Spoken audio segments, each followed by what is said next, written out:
Hi guys, कैसे हैं आप लोग? तो आज की इस वीडियो में हम बात करेंगे शेयर मार्केट के बारे में। काफ़ी लोग जो विज्ञान है जो शेयर मार्केट के बारे में नहीं जानते, तो मैं इस वीडियो के बारे में बताऊंगा शेयर मार्केट होता क्या है। और आपने ये भी चीज़ सुनी होगी, डिविडेंड, शेयर्स, इक्विटी, आईपीओ। तो ये जो सारी चीज़ कन्फ्यूज़न है, मैं इस वीडियो में आपको दूर करने की कोशिश करूँगा। बिल्कुल एक शॉर्ट और क्रिस्प वीडियो रखूँगा, ना कि आपको इस वीडियो को लेंथी बनाऊँगा। मैं आपको बताता हूँ शेयर मार्केट होता है। शेयर मार्केट बेसिकली एक प्लेस होती है जहाँ पर बड़ी से बड़ी कंपनी, छोटी कंपनी, ब्लू चिप कंपनी, आपने नाम सुना होगा, वो अपनी कंपनी लिस्ट कराती है। वो शेयर मार्केट में अपनी कंपनी लिस्ट कराती है। लिस्ट कराने का भी एक प्रोसेस होता है, वो आपको मैं बाद में बताऊँगा इस वीडियो के एंड में। पहले जान लेते हैं शेयर मार्केट होता क्या है। तो शेयर मार्केट बेसिकली कोई भी होगी, जैसे टाटा एक कंपनी है, तो टाटा अपनी कंपनी लिस्ट कराती है शेयर मार्केट में। क्यों कराती है लिस्ट? इसके रीज़न है कि अगर कंपनी फ्यूचर में फंड रेज़ करा, आपने सुना ही होगा ये टर्म फंड। जब कंपनी ग्रो करना चाहती है या फंड रेज़ करना चाहती है, तो वो बेसिकली अपनी कंपनी लिस्टेड कराती है, ताकि पब्लिक के थ्रू उनको पैसा रेवेन्यू जनरेट हो, शेयर बेच के और अपनी कंपनी को आगे ग्रो कर सकें। तो अभी शेयर होता क्या है? तो बेसिकली शेयर वो होता है कंपनी की एसेट। अब कंपनी की एसेट के बारे में बात करें तो कंपनी की जो प्रॉपर्टीज होती है, कंपनी की जो मनी होती है, मतलब कंपनी के अंदर जितना सामान हो गया, आप मान लो फर्नीचर मान लो, कंप्यूटर मान लो और प्रॉपर्टीज मान लो, वो सारी चीज मिला के वो एसेट डिक्लेयर होता है। और कंपनी उसे लिस्टेड करती है as a asset in share market. उसी के बेसिस पर उनको फंड मिलता है और उसी के बेसिस पर उनकी शेयर की प्राइस तय होती है और मार्केट में एलोकेट होता है।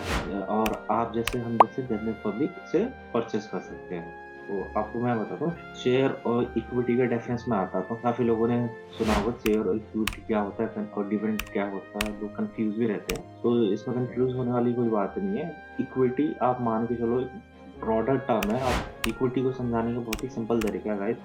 आप एक केक मान लो, इक्विटी एक केक है, और जब हम उसके स्लाइस करते हैं उस केक को, तो कई छोटे-छोटे पीसेस हो जाते हैं, तो वो पीसेस आपके शेयर्स हो गए। तो बस, तो यही होता है इक्विटी और शेयर का डिफरेंस, और कुछ नहीं है। डिविडेंड की बात करें तो डिविडेंड क्या होता है? जब कंपनी मार्केट से प्रॉफिट बनाती है और जो शेयर होल्डर है उनको, मतलब कि जो उनके शेयर होल्डर है उनको प्रॉफिट मिल भी जाता है, उसके बाद काफ़ी सारे पैसे कंपनी के पास रह जाते हैं। तो एज़ अ बोनस वो कंपनी जो उनके शेयर होल्डर है उनको बोनस की तरह देती है, कुछ अमाउंट वो पे करती है। तो वो जो भी बंदा शेयर उनकी परचेज़ करके रखा है लॉन्ग टर्म या शॉर्ट टर्म, तो वो कंपनी देती है वो। तो उसे डिविडेंड कहते हैं, बोनस कहते हैं। तो अब ये जो कंपनी से होती है लिस्टेड कैसे होती है? आपने टर्म सुना होगा आईपीओ। तो किसी भी कंपनी को लिस्ट कराने से पहले उसकी वेरिफिकेशन होती है, जाँच होती है, तभी जाके कंपनी लिस्ट होती है। और शेयर मार्केट में जो शेयर होते हैं, कंपनी कहाँ-कहाँ लिस्टेड करा सकती है बेसिकली। तो कंपनी जो लिस्टेड करा सकती है, हमारे इंडिया के अंदर 2 ही ऐसे स्टॉक एक्सचेंज है, इन्हें एक्सचेंज कहा जाता है, जहाँ कंपनी अपनी स्टॉक लिस्ट कराती है। आपने सुना होगा बॉम्बे नेशनल स्टॉक, और दूसरी जो हमारी होती है national stock exchange of India limited. तो प्राइमरी इन 2 जगह पे ही सारी अपनी कंपनी स्टॉक लिस्टेड कराती है। स्टॉक लिस्ट होने का प्रोसेस क्या है, वो भी मैं आपको समझाता हूँ। आपने मार्केट के अंदर सुना होगा कि बोट की आईपीओ आ रहा है या ज़ोमैटो का आईपीओ आ रहा है।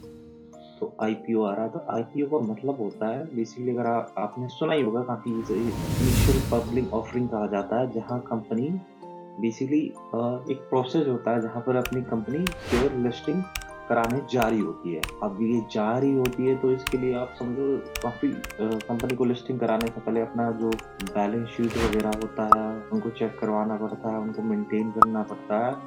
तो इसके लिए बेसिकली एक बैंकर को हायर करा जाता है, जो इनकी सारी एसेट वगैरह और बैलेंस शीट वगैरह चेक वगैरह करती है। उस पे जाके ये अपनी डॉक्यूमेंटेशन वगैरह सबमिट करते हैं। अब ये सबमिट कहाँ होता है? सेबी। सेबी का आपने नाम सुना होगा, ये सेबी के पास ये डॉक्यूमेंट इनका सबमिट होता है। और सेबी क्या है?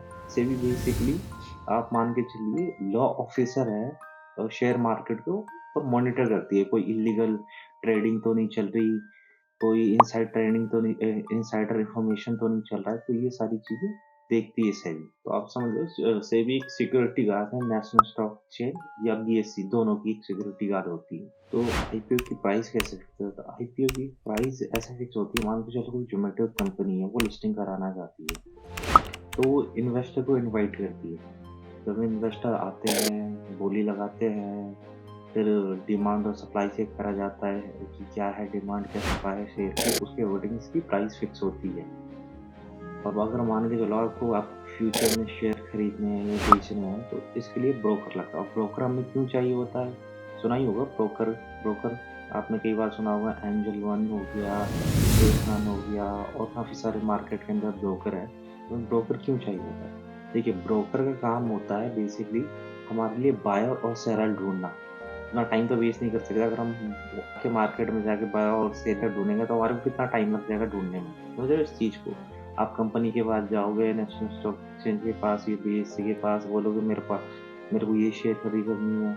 अब हो सकता है सामने वाला बंदा इंटरेस्टेड ना हो तो बेचने में, लेकिन कोई होगा कहीं जो बेचने में इंटरेस्टेड है। तो ये सब जो काम हैंडल करता है ब्रोकर हैंडल करता है। इसलिए हमारे को एक ब्रोकर की ज़रूरत पड़ती है, जो हमारी ये चीज़ें मेंटेन कर सके, बाइंग और सेलिंग का, और बदले में नॉमिनी फ़ी चार्ज कर देते हैं। कई बार मेंटेनेंस फ़ी चार्ज करते हैं, ट्रांज़ैक्शन फ़ीस चार्ज करते हैं, तो ये सारी फ़ीस ब्रोकर चार्ज करते हैं ऐसे। ब्रोकर वो, लेकिन उसके लिए थोड़ा-सा चार्जेज़ ज़्यादा लेते हैं, लेकिन वो ठीक है मेरे हिसाब से। आपको इन्फॉर्मेशन मिल रही है, जानकारी मिल रही है, और क्या चाहिए? एक अकाउंट है, जो मैं अभी एंजल वन में चला रहा हूँ, और मेरे को मैंने काफ़ी कंपेयर करके अपस्टॉक और अदर प्लेटफ़ॉर्म से मैंने कंपेयर किया, तो अच्छी प्राइसिंग होती है। अगर आपने तो आप ट्राई कर सकते हैं। बाकी अगर आपको ये भी जानना है कि इस बाय और सेल कैसे होता है एंजल ब्रोकिंग अकाउंट में, तो मैं आपके लिए वो भी डेमो आपको शो कर दूँगा। तो अगर आपको ये वीडियो चाहिए इसके रिगार्डिंग, तो प्लीज़ कमेंट में मेंशन कीजिएगा, मैं ज़रूर इसके ऊपर वीडियो बनाने की कोशिश करूँगा। और मैंने अभी चार्ट लिस्टेड कर दिया, आप उसमें ब्रोकरेज कंपेयर कर सकते हैं कि क्या अदर प्लेटफ़ॉर्म क्या चार्ज कर रही है और एंजल वन क्या चार्ज कर रही है। मेरे को एंजल वन का इसलिए अच्छा लगता है कि एंजल वन की ख़ास बात ये है कि एंजल बोला है कि मार्केटिंग और रिसर्च जो होती है वो भी प्रोवाइड करती है आपको। वो, लेकिन उसके लिए थोड़ा-सा चार्जेज़ लगा लेते हैं, लेकिन वो ठीक है मेरे हिसाब से। आपको इन्फॉर्मेशन मिल रही है, जानकारी मिल रही है, और क्या चाहिए? दिन में कौन सा स्टॉक अप जा रहा है, कौन सा डाउन जा रहा है, आज मार्केट में ई कितना परसेंट जंप कर रहा है। तो ये सारी इन्फॉर्मेशन आपको एंजल वन दे देता है। तो काफ़ी सारे बेनिफिट है एंजल वन के, इसलिए मैं एंजल वन यूज़ करता हूँ। आप चाहे आप भी ट्राई कर सकते हैं। इसका लिंक मैं आपको डिस्क्रिप्शन में दे दूँगा। ठीक है? अगर आपको कोई और इन्फॉर्मेशन चाहिए तो प्लीज़ कमेंट कीजिए। Thank you.